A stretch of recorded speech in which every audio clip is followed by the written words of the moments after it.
We're a multi-service organization with a vision of mental health for all. We do that by building homes, building lives, and building communities. And we provide an array of services, which include supportive housing, homelessness services, services for youth and families, a broad range of community education offerings, as well as virtual counseling. Youth housing and support services within CMHA Kelowna has been an ongoing developmental process. And in the last year, we've had a fair amount of success. It goes back to 2 years ago. We started a Housing First for Youth program, and that was specifically focused on the needs of young people that were experiencing homelessness. The goal is to help them find and maintain housing, and then get connected to the services and resources that they need in order to move forward in their lives. And then Bright Minds is a little bit different. It's 18 units of semi-independent supported housing, and it's focused on young people who a little bit further along in their journey and really building the skills, knowledge, connection, and community that they need to successfully transition into adulthood.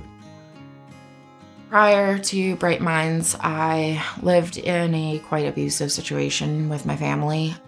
At age 12, I started living on the streets on and off. I started using drugs. Living at Bright Minds has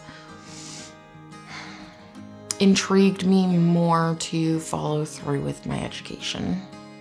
Because, I mean, realistically, without this program, I'd be homeless right now. I'd probably be using, dead, in jail.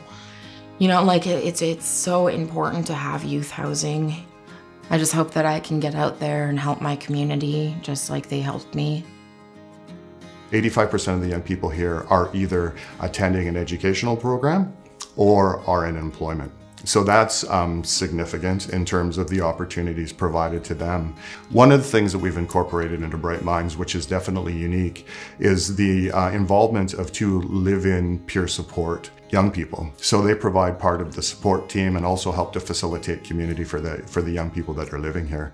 And so it's really a place where young people can have a home and build those connections that are going to be so important to them. What we know is that 12 to 15% of people that experience homelessness in Kelowna are under the age of 24. About 60% of the adults that end up experiencing homelessness in their lifetime have connections back to the child protection system, MCFD, and have often fallen through the cracks. And so the inspiration in terms of providing youth housing is, of course, to provide affordable housing for young people.